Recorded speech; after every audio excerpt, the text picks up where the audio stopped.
There was a time when my house used to be full of laughter. When my grandkids were little, they would run through my kitchen, tracking in mud from the backyard, giggling as they hid behind the furniture during our endless games of hide and seek. They used to beg to stay the night, curling up beside me as I read them stories until their little eyes fluttered shut. But somewhere along the way, they grew up. And I started to feel like a stranger in their lives. It didn't happen all at once. First, it was the after-school activities, soccer games, dance recitals, birthday parties with friends. Then it was the new phones, the endless texting, the way their eyes barely lifted from the screens when I visited. Then one day it hit me.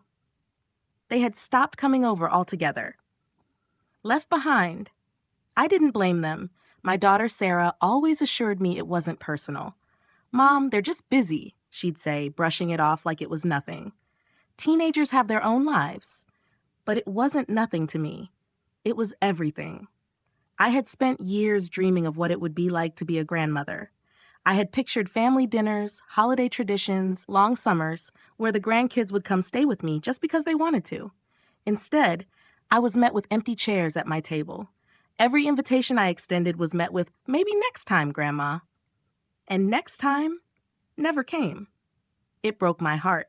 But more than that, it made me realize that I needed to do something before I lost them completely. The big idea. One evening, as I sat on my porch watching the sunset, a memory from my childhood surfaced: road trips with my parents. I remembered the thrill of packing up the car, my dad studying the maps, my mom making sandwiches for the road. I remembered the adventure, the excitement, the feeling of togetherness. And that's when it hit me. Maybe the reason my grandkids weren't visiting wasn't because they didn't love me anymore. Maybe they just needed a reason to want to. The very next day, I drove down to an RV dealership. It was the craziest thing I'd ever done. The salesman probably thought I was just browsing, but I looked him right in the eye and said, "I want something big, something that can fit my grandkids." And oh, did I find it? A beautiful, gleaming Class A motorhome with plush seats, a full kitchen, bunk beds, and even a TV inside.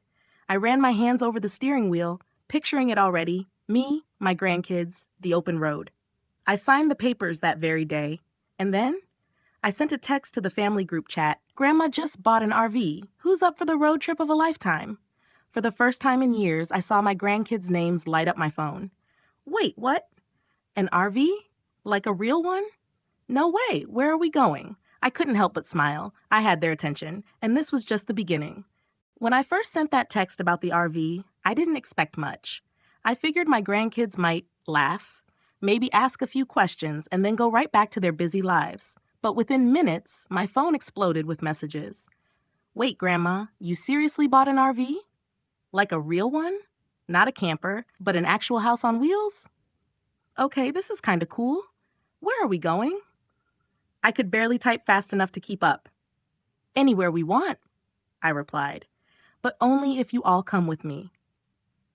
And that's when I saw the magic happen. The kids, who had been too busy, too distracted, too disinterested in spending time with me, were suddenly excited. It was the first time in years that I felt like I had their full attention. I called my daughter Sarah later that night. "You're really doing this," she said, half laughing, half in disbelief. "I sure am," I replied. "And I want to take them for a few weeks this summer. Just us, no distractions." Sarah hesitated. "Mom, are you sure? I mean, they're teenagers. You might regret being trapped in a moving box with them for that long." I grinned. "Oh, I think I can handle them." In truth, I wasn't worried about them at all. I was worried about me. Would I be able to keep up with their energy? Would they get bored of me after a few days? Would they still spend more time on their phones than actually talking to me? I shook off the doubts. This was my chance. I had to take it. So I told Sarah the plan: a 2-week road trip across the country, hitting national parks, amusement parks, scenic highways, and every silly roadside attraction we could find. To my surprise, she agreed. "All right," she said, "let's see if they actually commit." I didn't have to wait long. That night, my grandson Ethan texted, "Grandma, this sounds kind of epic. Count me in." Then Olivia, my oldest granddaughter, "I'll go too, but can we stop at a beach somewhere?" And just like that, the trip was real. When the day finally arrived, I pulled up to Sarah's house in my brand new gleaming RV. And the grandkids? They lost their minds. No way, Ethan shouted, running up to it. This is insane! Oh my gosh, Grandma, it's huge, Olivia added, peeking inside. It has a kitchen and a TV. Wait, are these bunk beds? I laughed at their reactions, feeling a spark of pure joy. My youngest grandson, Noah, climbed into the driver's seat and grinned at me. Can I drive? Not unless you want your mother to ground me for life, I said, ruffling his hair. Sarah stood on the porch, arms crossed, shaking her head. I still can't believe you're doing this. Believe it, I said with a wink. One by one, the kids climbed aboard, dragging duffel bags, snacks, and more chargers than I thought humanly necessary. I turned the key, the engine roared to life, and I shouted, "Let's hit the road." And just like that, we were off. First stop, disaster. I had dreamed of this moment, the open road, music playing, my grandkids laughing and talking as we drove. But reality? Well, let's just say reality had other plans. 1 hour in, Ethan spilled an entire bottle of soda on the carpet. Olivia realized she forgot her hair straightener and acted like it was the end of the world. Noah kept pressing every button on the dashboard, nearly turning on the windshield wipers in the middle of a sunny day. And at some point, I heard Ethan groan, "Are we there yet?" We hadn't even left the state. I took a deep breath, gripping the steering wheel. I can do this. Then I saw the sign for our first stop, a roadside attraction called The World's Biggest Ball of Yarn. I grinned. Oh, this is going to be fun. All right, kids, I announced.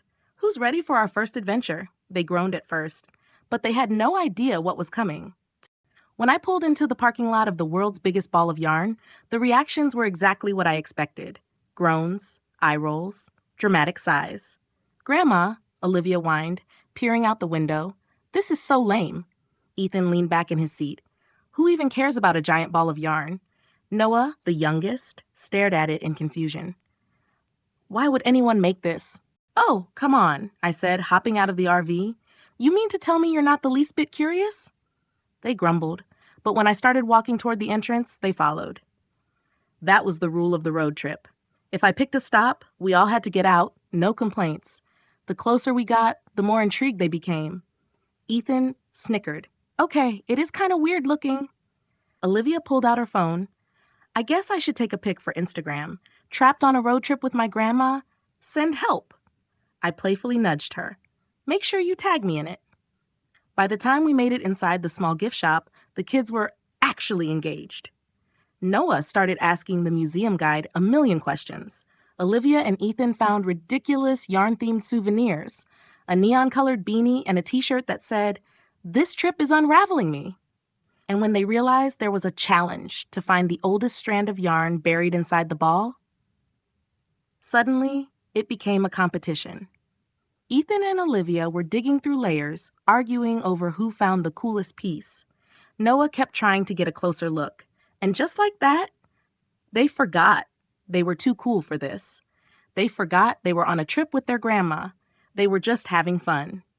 For the first time in years, I felt like I was watching my grandkids be kids again. A surprise detour. That night, we parked the RV at a campground near a lake. I have a surprise, I announced as we stepped outside. We're making s'mores. Noah cheered. Olivia seemed reluctant until I pulled out chocolate bars stuffed with caramel.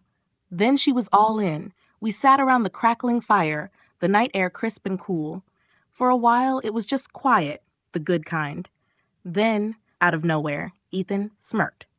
Grandma, what's the craziest thing you've ever done? He asked, sticking a marshmallow into the flames. I laughed. You'll have to be more specific. No, Olivia chimed in, like something wild, something we wouldn't expect. I tapped my chin. Well, there was that time I snuck backstage at a Rolling Stones concert. 3 heads whipped around. Wait, what? Ethan nearly dropped his marshmallow. You went to a Rolling Stones concert? Olivia gasped. I grinned. Oh, honey, I did more than that. I talked my way backstage, met Mick Jagger, and got him to sign a napkin, which I then lost. Noah's jaw dropped. You met Mick Jagger? We burst into laughter, the kind that makes your stomach hurt. And as I looked around at my grandkids, completely engaged, hanging on to every word, I realized something. This trip was working. They weren't staring at their phones. They weren't waiting for it to be over. They were here with me in this moment, and I had never felt more alive. The moment that changed everything. Later that night, I was settling into bed when I heard a quiet knock on my door. Grandma, it was Olivia. I sat up. What is it, sweetheart? She hesitated for a second, then stepped inside. I wanted to say thanks, she said softly, for this trip, for all of this. My heart swelled. I know I was kind of a brat about it at first, she admitted. I guess I just thought, I don't know, that I'd be bored, that it'd be weird, but I'm actually having fun. I smiled. Me too. She bit her lip. Do you think we could stop at a beach before we head back? I reached over and squeezed her hand. You bet we can. Because this trip, it wasn't just about me wanting to spend time with them. It was about giving them something to remember. And I had a feeling they'd never forget it. The morning we were supposed to start heading home, I woke up early and made pancakes in the RV kitchen. Blueberry for Olivia, chocolate chip for Noah, plain for Ethan, just the way he liked them. The smell must have woken them up because soon they were all sitting at the tiny RV table, groggy but hungry. Okay, I said, sliding a plate in front of Olivia. Since this is our last full day, we have one final stop. Ethan stretched, yawning. Oh, great, what now? The world's biggest paperclip? Noah giggled. I grinned. Nope, you guys wanted something fun, so I made a detour. Olivia perked up. Wait, where are we going? I just winked. When I pulled into the parking lot, 3 jaws dropped. No way, Olivia breathed, staring at the ocean. Ethan practically bolted out of the RV. You took us to the beach? Noah clapped his hands. Grandma, you're the best. I laughed as they ran toward the waves, shoes forgotten in the sand. I had always wanted to bring them to the beach, but there was always an excuse. Too much schoolwork, too many sports, too busy. Now here we were, together. Olivia and I sat on a big blanket, toes buried in the warm sand. For the first time, she wasn't glued to her phone. Instead, she was just watching the waves, soaking it in. It's so peaceful, she murmured. I nodded. I used to come here when I was younger. It was always my favorite place to think. She turned to me. Why did you stop coming? I sighed. Life got busy. Work, responsibilities. You know how it is. She studied me for a moment, then said something that nearly broke me. I think you should come back here more, even when we're not with you. Tears pricked my eyes. Because this was Olivia, the granddaughter who used to roll her eyes at everything I said. And here she was, looking out for me. I squeezed her hand. I think you're right. That night, we parked at a quiet campsite where the sky was so clear you could see every star. Ethan and Noah were lying on the ground, pointing out constellations, while Olivia sat beside me on the RV steps. We should do this again, she said suddenly. I turned to her. What? She shrugged, playing with a loose thread on her sweater. This trip. It was fun. I mean, yeah, I complained at first, but I don't know. It was nice spending time with you. I bit my lip. Are you saying you actually enjoyed hanging out with your grandma? I teased. She laughed, maybe a little. Ethan sat up. Actually, yeah, we should do this again. Noah popped his head up. But next time, we should go to an amusement park. I chuckled. You're already planning the next trip? Noah nodded eagerly. Olivia smirked. Careful, Grandma. You're becoming cool. I let out a warm, full laugh, because this moment under the stars with my grandkids beside me was exactly what I had hoped for. They weren't rushing to go home. They weren't begging to be on their phones. They were here with me fully present, and that was the greatest gift of all. When we finally pulled back into their driveway the next day, I half expected them to bolt inside without a second glance. Instead, they lingered. Noah hugged me tight. Best trip ever, Grandma. Ethan high-fived me. We're doing this again, right? Olivia smirked. Yeah, but next time, I get to pick some of the stops. I smiled. Deal. As they headed inside, Olivia turned back one last time. Hey, Grandma? Yes, sweetheart? She hesitated, then grinned. Text me when you start planning the next one. I watched them disappear into the house, my heart so full it could burst. They had come back from this trip different, more connected, more present, more mine. And I had come back happier than I had been in years, because this wasn't just a road trip. It was the start of something beautiful.